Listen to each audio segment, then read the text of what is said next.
Hello everyone, आज का जो हमारा टॉपिक है वो है आंतरिक प्रवाह। वे नदियाँ जो अपना जल किसी झील में, समुद्र में, सागर में ना गिराकर जहाँ से अपना उद्गम होता है वहाँ से आगे बहकर किसी जगह पर विलुप्त हो जाती हैं, ऐसी नदियों को बोलते हैं आंतरिक प्रवाह वाली नदी।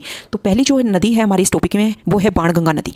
इसका जो उपनाम है वो है अर्जुन की गंगा। ठीक है, जयपुर में जो बैराट की जो पहाड़ी है, देखो हमने जो बैराट की पहाड़ी है वो हमने जब इतिहास का पता लगाने के लिए जो अभिलेखों का अध्ययन किया था तब हमने पता किया था कि यहाँ पर जो मौर्य सम्राट अशोक हैं उसके अभिलेख हमें यहाँ से मिले हैं। ठीक है, तो बैराट की पहाड़ियों से बाणगंगा नदी निकलती है।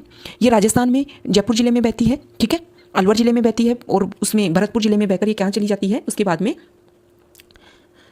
ये उत्तर प्रदेश में चली जाती है प्राचीन समय में, और यमुना नदी में जाकर अपना जल गिरा देती थी। लेकिन वर्तमान में अगर हम इसकी बात करें तो ये आंतरिक प्रवाह का उदाहरण है। ठीक है, मतलब पहले यमुना नदी में अपना जल मिलाकर डाल देती थी, लेकिन वर्तमान में इसका जो पानी है वो यमुना तक पहुंच ही नहीं पाता क्योंकि वर्षा इतनी होती ही नहीं है। इसमें जो नदी का जो बहाव क्षेत्र है उसमें इतना जल होता ही नहीं है। इसलिए क्या होता है कि इसका पानी भरतपुर के आसपास के मैदानों में फैल जाता है। ठीक है, इस नदी का पानी भरतपुर में जो घना पक्षी राष्ट्रीय उद्यान है उसमें भूमिगत होकर नम भूमि का मतलब वेटलैंड का निर्माण कर देता है।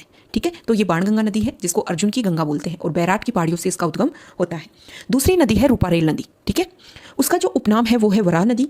ये अलवर के थानागाजी क्षेत्र से निकलती है। कहाँ से निकलती है? अलवर के थानागाजी क्षेत्र से निकलती है और फिर भरतपुर में बहती है। ठीक है, वहाँ पर जाकर ये विलुप्त हो जाती है। ठीक है, जो हमारी नेक्स्ट नदी है वो है साबी नदी। ठीक है, जयपुर और सीकर की सीमा पर से इसका उद्गम होता है। सेवर की जो पहाड़ियाँ हैं उससे इसका उद्गम होता है। ठीक है, जयपुर से निकलकर ये अलवर जिले में बहती हुई फिर हरियाणा राज्य में प्रवेश कर जाती है और उसके पटौदी के निकट जाकर ये विलुप्त हो जाती है। ये साबी नदी के बारे में हमने डिस्कस किया।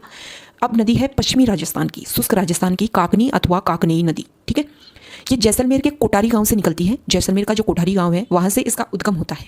कुछ दूरी पर जाकर ये विलुप्त हो जाती है। ये जो आंतरिक प्रवाह की नदी है कुछ दूरी पर जाकर विलुप्त हो जाती है। लेकिन जब क्या होता है, देखो जब बारिश जब ठीक ठाक होती है, खूब अच्छी अगर इसमें पानी रहता है तो ये काफ़ी दूर तक बहती है और तब इस नदी को स्थानीय भाषा में किसके नाम से जाना जाता है? मसूरदी नदी के नाम से जाना जाता है। तो क्वेश्चन ऐसा आ सकता है कि मसूरदी नदी जो नाम है वो किस नदी का है? तो वो नाम हमें ध्यान रखना है काकनी अथवा काकनेई नदी का है।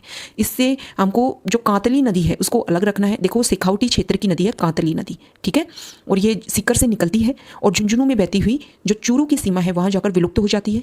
प्राचीन समय में हमने देखा है कि जो गणेश्वर सभ्यता जो हमें मिली है वो हमें कांतली नदी के किनारे मिली है। ठीक है, तो कांतली को काकनी नदी से मिक्स नहीं करना है, दोनों अलग अलग नदी है। ठीक है, तो ये हमने जो आंतरिक प्रवाह की नदी है उनके बारे में डिस्कस किया। ओके।